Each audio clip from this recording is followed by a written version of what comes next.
Chapter 7. My, said a voice from behind them, and the Baudelaire orphans turned to find Stefano standing there, the black suitcase with the shiny silver padlock in his hands, and a look of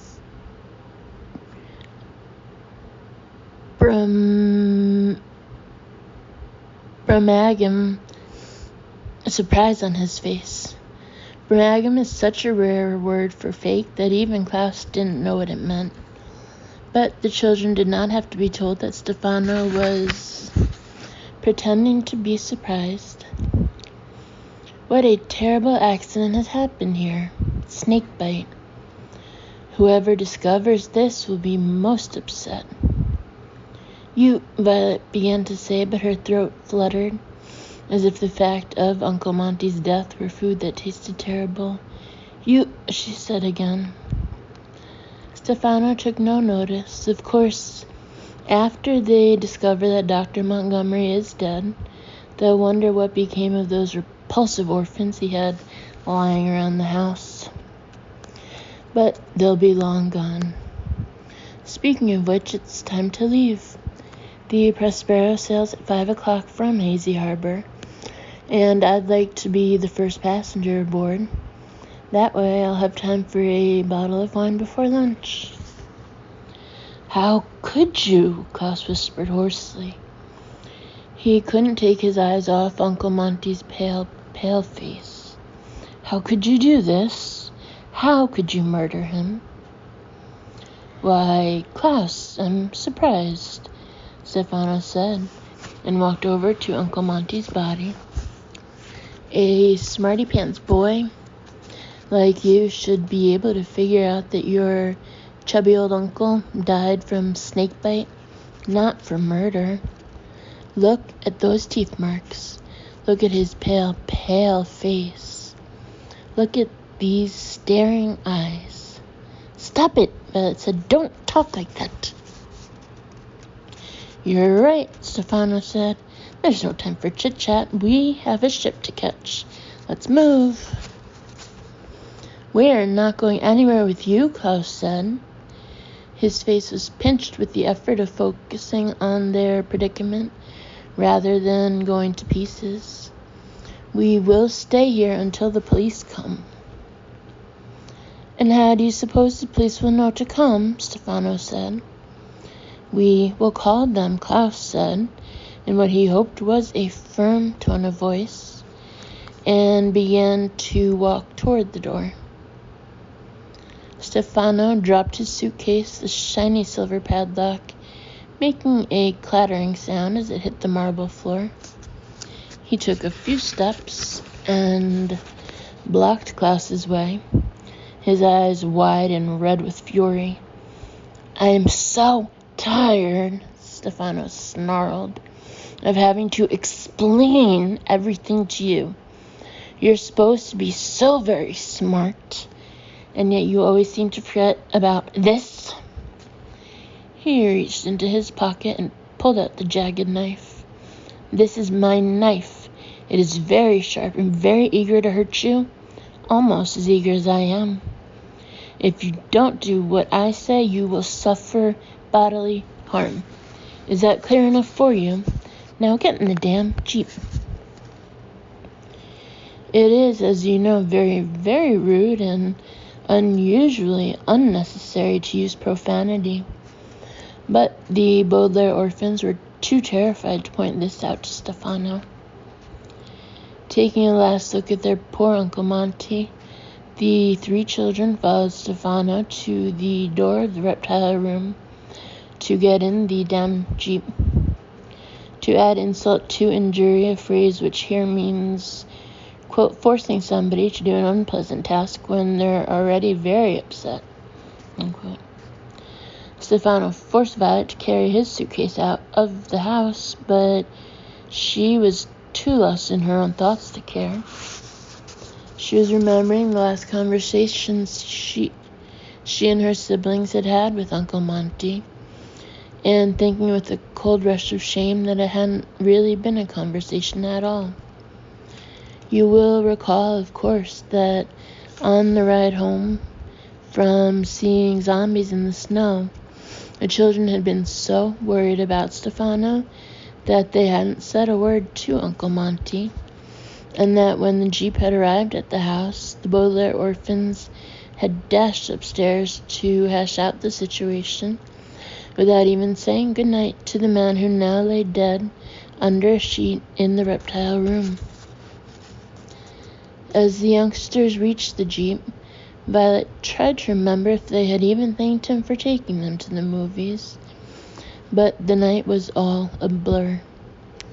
She thought that she, Klaus, and Sonny had probably said thank you, Uncle Monty, when they were standing together at the ticket booth, but she couldn't be sure.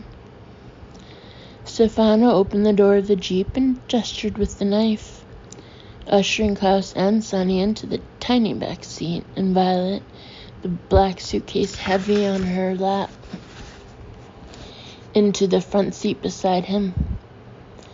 The orphans had a brief hope that the engine would not start when Stefano turned the key in the ignition, but this was a futile hope. Uncle Monty took good care of his Jeep, and it started right up. Violet, Klaus, and Sonny looked behind them as Stefano began to drive alongside the snake-shaped hedges. At the sight of the reptile room, which Uncle Monty had filled so carefully with his specimens, and in which he was now a sort of specimen himself, the weight of the Baudelaire's despair was too much for them, and they quietly began to cry. It is a curious thing, the death of a loved one. We all know that our time in this world is limited, and that eventually all of us will end up underneath some sheet, never to wake up. And yet it is always a surprise when it happens to someone we know. It is like walking up the stairs to your bedroom in the dark and thinking there is one more stair than there is. Your foot falls down through the air, and there's a sickly moment of dark surprise as you try and readjust the way you thought of things. The Baudelaire orphans were crying not only for their Uncle Monty, but for their own parents in this dark and curious feeling of falling that accompanies any great loss. What was to happen to them? Stefano had heartlessly slaughtered the man who was supposed to be watching over the Baudelaires, and now they were all alone. What would Stefano do to them? He was supposed to be left behind when they went to Peru, and now he would be leaving with them on the Prospero. And what terrible things would happen in Peru? Would anybody rescue them there? Would Stefano get his hands on the fortune? And what would happen to the 3 children afterward? These are frightening questions, and if you are thinking about such matters, they require your full attention. And the orphans were so immersed in thinking about them that they didn't realize that Stefano was about to collide with another automobile until the moment of impact. There was a horrible tearing sound of metal glass as a black car crashed into Uncle Monty's Jeep, throwing the children to the floor with a jarring thump. It felt as though it left the Baudelaire stomachs up on the seat. The black suitcase lurched into Violet's shoulder and then forward into the windshield, which immediately cracked in a dozen places so it looked like a spider web. Stefano gave a cry of surprise and turned the steering wheel this way and that, but the 2 vehicles were locked together and with another thump veered off the road into a small pile of mud. It is a rare occurrence when a car accident can be called a stroke of good fortune, but that was most certainly the case here.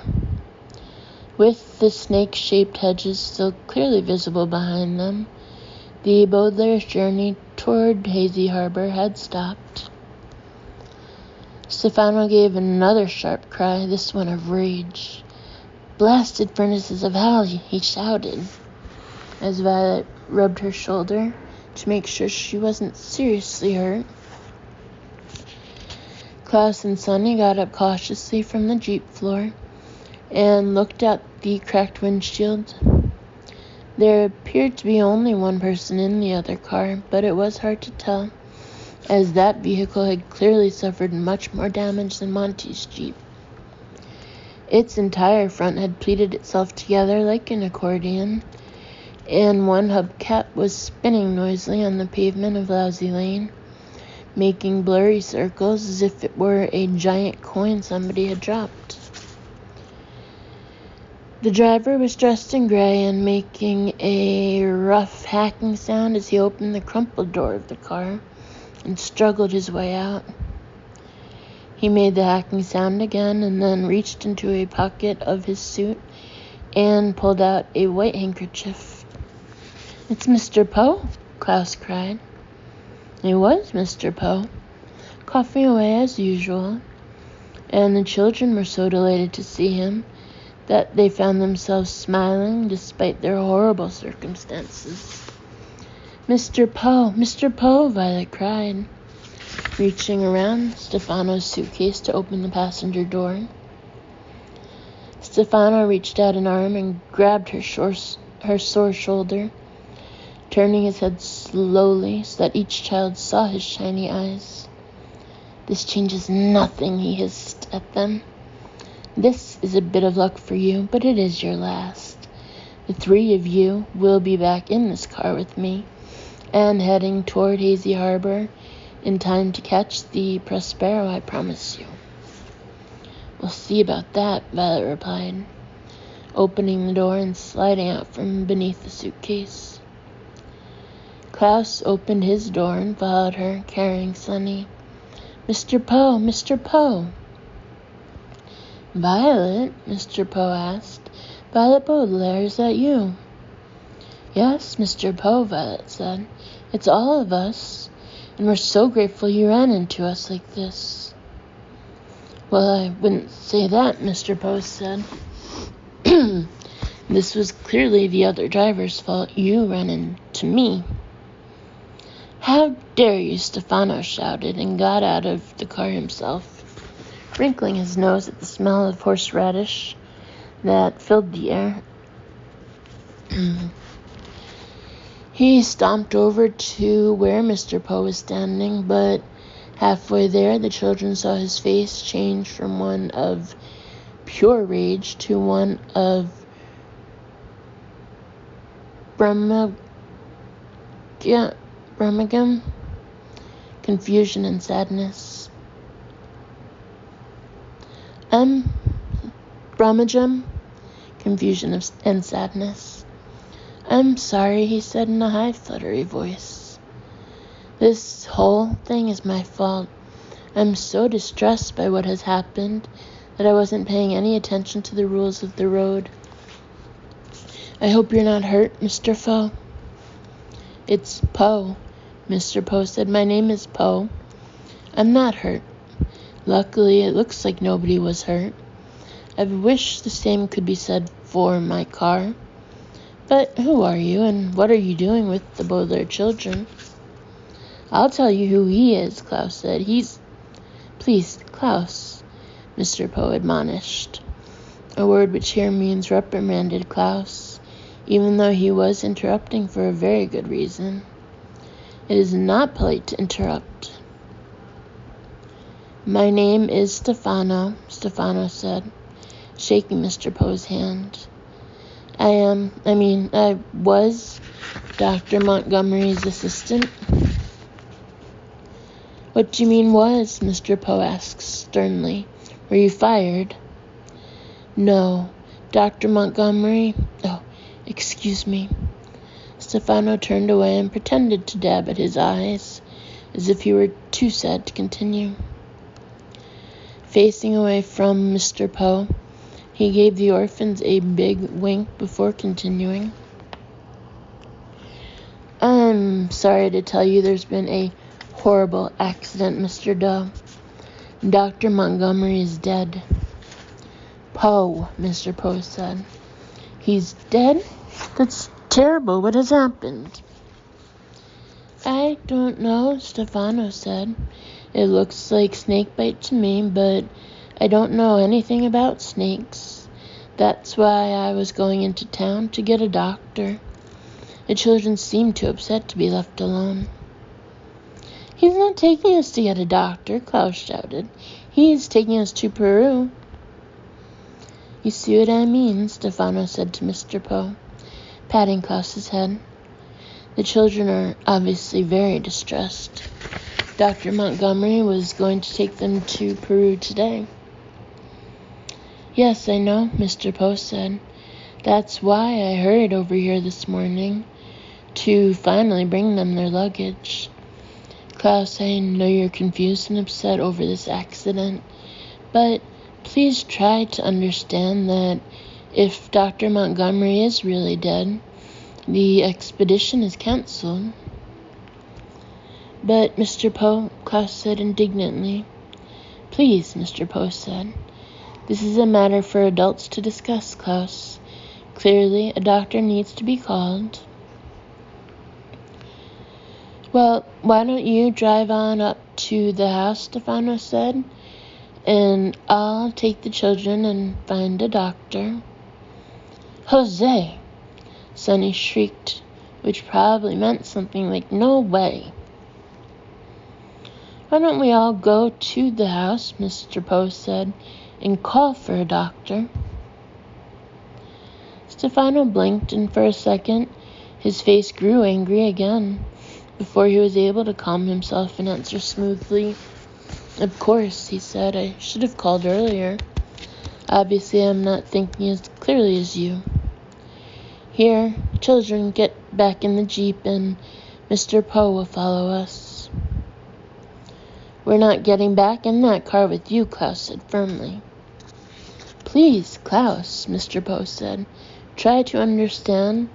There's been a serious accident. All other discussions will have to be put aside. The only trouble is, I'm not sure my car will start. It's very smashed up. Try the ignition, Stefano said. Mr. Poe nodded and walked back to his car. He sat in the driver's seat and turned the key. The engine made a rough, wet noise. It sounded quite a bit like Mr. Poe's coughs, but it did not start. I'm afraid the engine is quite dead, Mr. Poe called out, and before long, Stefano muttered to the children, You will be too. I'm sorry, Mr. Poe said. I couldn't hear you. Stefano smiled. I said, That's too bad.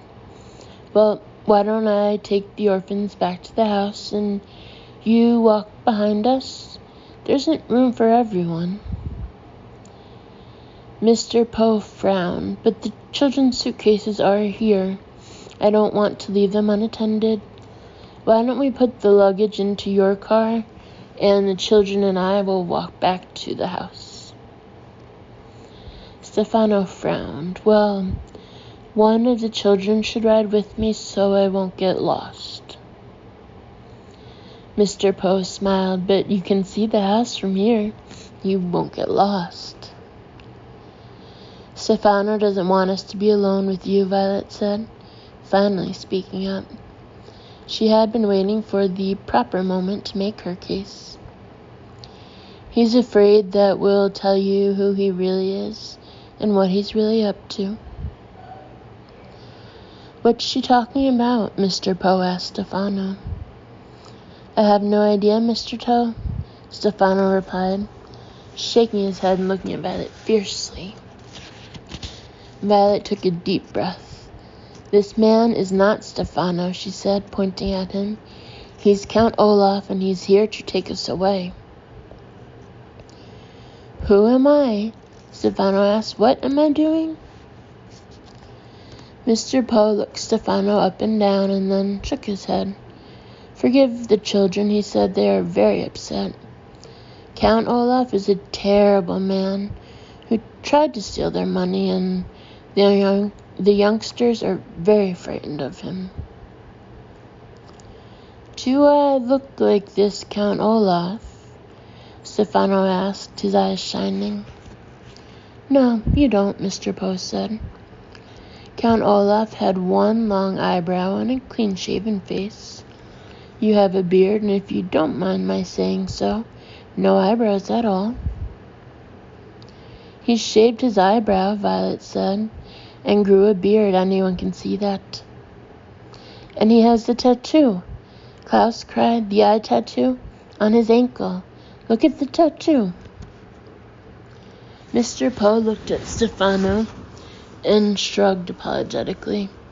I'm sorry to ask you this, he said, but the children seem so upset, and before we discuss anything further, I'd like to set their minds at ease. Would you mind showing me your ankle? I'd be happy to, Stefano said, giving the children a toothy smile. Right or left? Klaus closed his eyes and thought for a second. Left, he said.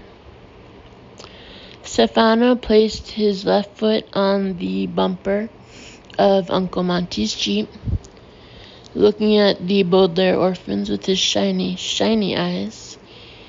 He began to raise the leg of his stained striped pants. Violet, Klaus, Sonny, and Mr. Poe all kept their eyes on Stefano's ankle. The pant leg went up like a curtain rising to begin a play, but there was no tattoo of an eye to be seen. The Baudelaire orphan stared at a patch of smooth skin as blank and pale as poor Uncle Monty's face.